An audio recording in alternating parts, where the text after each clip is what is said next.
తండ్రి అయిన దేవునికి, మన రక్షకుడైన యేసుక్రీస్తు ప్రభువుకు, పరిశుద్ధాత్మ దేవునికి వందనాలు స్తోత్రాలు చెల్లించుకుంటున్నాము. అనుదిన వాగ్దానాల్లో భాగంగా ఈ దేవుడు ఈ రోజు మనకు అనుగ్రహించిన వాక్యము కొలొస్సీయులకు రాసిన పత్రిక 3వ అధ్యాయం 16వ వచనం చదువుకున్నాం. సంగీతములతోనూ కీర్తనలతోనూ ఆత్మ సంబంధమైన పద్యములతోనూ ఒకనికి ఒకడు బోధించుచు బుద్ధి చెప్పుచు కృపా సహితముగా మీ హృదయములలో దేవుని గూర్చి గానం చేయుచు సమస్త విధములైన జ్ఞానముతో క్రీస్తు వాక్యము మీలో సమృద్ధిగా నివసింపనీయుడి. దేవుడి వాక్యం ద్వారా మనల్ని దీవించునుగాక. ఆమేన్. క్రీస్తు వాక్యం మనలో సమృద్ధిగా ఉండనేమని అపోస్తలుడైన పౌలు కొలొస్సీయులకు రాస్తున్నాడు, మనకు కూడా తెలియజేస్తున్నాడు. క్రీస్తు వాక్యం మనలో సమృద్ధిగా ఉండనీయుడి అంటున్నాడు. కీర్తనలతోనూ మాటలతోనూ సంగీతములతోనూ దేవుణ్ణి స్తుతిస్తూ ఆయన వాక్యాన్ని మనలో నివసింపచేయాలని ఇక్కడ కోరుతూ ఉన్నాడు. బుద్ధి చెప్పుకోవాలంటున్నాడు. ఒకడికొకడు కృపా సహితముగా బుద్ధి చెప్పుకోవాలి అంటున్నాడు. అంటే ప్రేమతో బుద్ధి చెప్పుకోవాలి. వాక్యమును గురించి వారి నడవడిక సరి చేసుకున్నామని మనం కృపా సహితంగా చెప్పాలి. ఇంకా సంగీతములతో వారికి బోధించాలి. సంగీత నాదంతో వారిని ప్రోత్సహించాలి. సంగీతంతో మనం కూడా దేవుణ్ణి స్తుతించాలి. అపోస్తలుల కార్యములు 16వ అధ్యాయం 25వ వచనంలో కూడా అపోస్తలుడైన పౌలు శీలలు బాగా దెబ్బలు తిన్నారు. వారిని శిక్షించారనమాట, బాగా కొట్టేశారు. దేవుని సువార్తను ప్రకటిస్తున్నాడు, మన ప్రాంతాన్ని చెడగొడుతున్నాడు అని ఆ ప్రజలు వీరి మీద చాడీలు చెప్పినప్పుడు సమాజ మందిరంలోనికి వీరిని పిలిపించి వీరిని బాగా కొట్టేశారు. వీరిని ఎలా అయినా చంపేయాలి అన్న ద్వేషంతో ఉన్నారు. బాగా కొట్టేసి వీరిని చెరసాలలో వేయించారు. అపోస్తలుడైన పౌలును శీలను చెరసాలలో వేసినప్పుడు వారు ఆ బాధతో పడుకోలేదు, ఆ బాధతో కృంగిపోలేదు. ఆ శరీర దెబ్బలతోటి వాళ్ళు నలిగిపోయినప్పటికీ చెరసాలలో వాళ్ళు ఏం చేశారంటే మధ్యరాత్రి వేళ పౌలును శీలయు దేవునికి ప్రార్థన చేస్తూ కీర్తనలు పాడుచుండిరి, ఖైదీలు వినుచుండిరి. అన్ని దెబ్బలు తిని కూడా వీళ్ళు ఏం చేశారంటే చెరసాలలో ఉండి దేవునికి ప్రార్థన చేశారు, కీర్తనలు పాడుతూ ఉన్నారు. అది మిగిలిన ఖైదీలు కూడా వీరిని చూస్తూ ఉన్నారు, వీరి ప్రార్థనలు వింటున్నారు, వీరి పాటలు వింటున్నారు. అప్పుడు ఏమైందంటే అద్భుతం జరిగింది. ఏంటంటే భూకంపం లాంటి పరిస్థితులు అక్కడ ఏర్పడ్డాయి. భూకంపం ఏర్పడినప్పుడు ఆ చెరసాల పునాదులు కదలబడ్డాయి, చెరసాల గడియలు విప్పబడ్డాయి, వారి బంధకాలు ఊడిపోయాయి. అప్పుడు చెరసాల అధికారి లేచి ఇంకేముంది ఖైదీలందరూ పారిపోయి ఉంటారని తనకు తాను పొడుచుకోవాలని చూశాడు.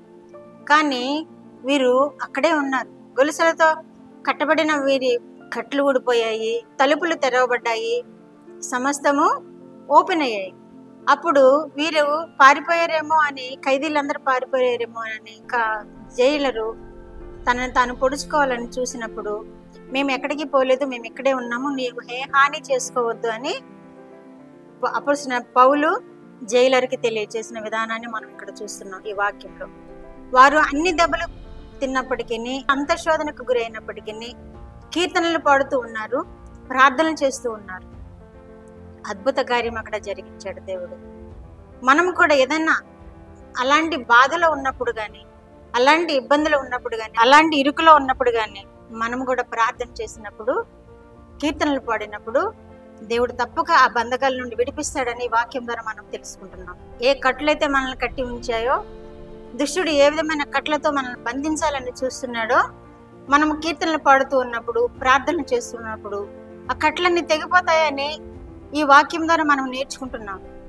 మనం కూడా వారి వల్లే ప్రార్థన చేయాలి. మన హృదయాన్ని ఏమన్నా గాయపరిచే సంఘటన జరిగిందా, మనం ఏమన్నా అవమానపరిచే సంఘటన జరిగిందా? వీరెంతో అవమానపరచబడ్డారు, ఆ సమాజ మందిరంలో ఎంతో అవమానపరచబడ్డారు, ఎంతో దెబ్బలు తిన్నారు. కానీ వీరు దేనికి చింతపడలేదు. వీరు సంతోషంతో జైల్లో ఉండి పాటలు పాడుతూ, కీర్తనలు పాడుతూ, ప్రార్థన చేస్తూ ఉన్నప్పుడు అక్కడ అద్భుత కార్యం దేవుడు జరిగించాడు. ఖైదీ నాయకుడు అతను వీరిని చూచి అతను మారు మనసు పొందడానికి, వారి కుటుంబం మారు మనసు పొందడానికి వీరు కారణమయ్యారు. అదే మాదిరిగా 1వ సమూయేలు గ్రంథము 16వ అధ్యాయం 23వ వచనంలో కూడా దేవుని యొద్ద నుండి దురాత్మ వచ్చేది రాజు అయిన సౌలు మీదికి. రాజు అయిన సౌలు ఏం చేశాడు?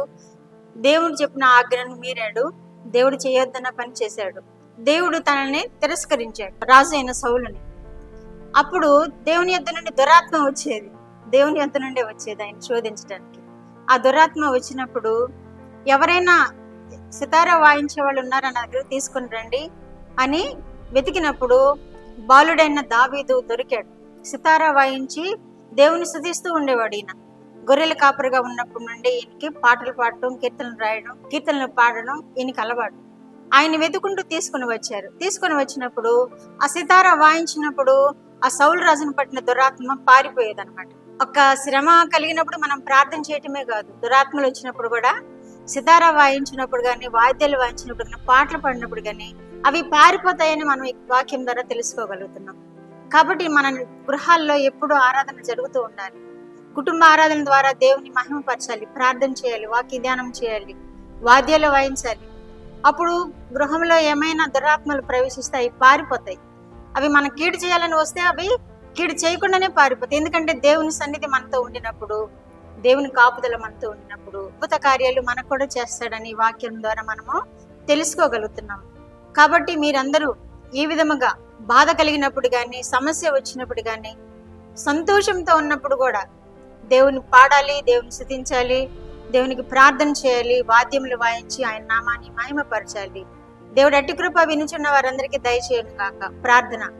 మా దేవా, మా ప్రియ పరలోక ప్రభువా, మీ పరిశుద్ధ పాదములకు వందనాలు, స్తోత్రాలు నాయనా. మా రక్షకుడు అయిన యేసుక్రీస్తు దేవా, మీకు వందనాలు, స్తోత్రాలు. పరిశుద్ధాత్మ దేవా, మీకు వందనాలు, స్తోత్రాలు. ఈ ఉదయ కాలంలో మీరు ఇచ్చిన వాక్యం కొరకు మీకు స్తోత్రాలు ప్రభువా. శ్రమలో ఉన్నప్పుడు మిమ్మల్ని ప్రార్థించినప్పుడు, మీకు కీర్తనలు పాడినప్పుడు శ్రమ నుండి తప్పించే దేవుడో ప్రభువా, అద్భుత కార్యాలు చేసి నాయన మహిమ పొందే దేవుడో ప్రభువా, మీకు స్తోత్రములు నాయన. దురాత్మలు సమీపించినప్పుడు మా తండ్రి వాద్యములు వాయిస్తూ మిమ్మల్ని మహిమపరిచినప్పుడు దురాత్మలను పారిపోయినట్లుగా మేము చూస్తున్నాము. మీకు స్తోత్రములు ప్రభువా. వినుచున్న బిడ్డలందరినీ మీరు ఆవరించి ఉండండి. వారు కూడా నిత్యము ప్రార్థనలు చేస్తూ, కీర్తనలు పాడుచు, వాద్యములు వాయిస్తూ మిమ్మల్ని గణపరిచి, వారికి ఏమైనా సంభవించబోయినా కీడంతటిని తప్పించుకోవడానికి మీలో బలముగా నిలబడే కృప బిడ్డలకు దయచేసి మహిమ పొందమని యేసుక్రీస్తు వారి పేరిట ఈ మనవులు మీ పాదముల మీద వేడుకుంటున్నాను పరమ తండ్రి. ఆమేన్.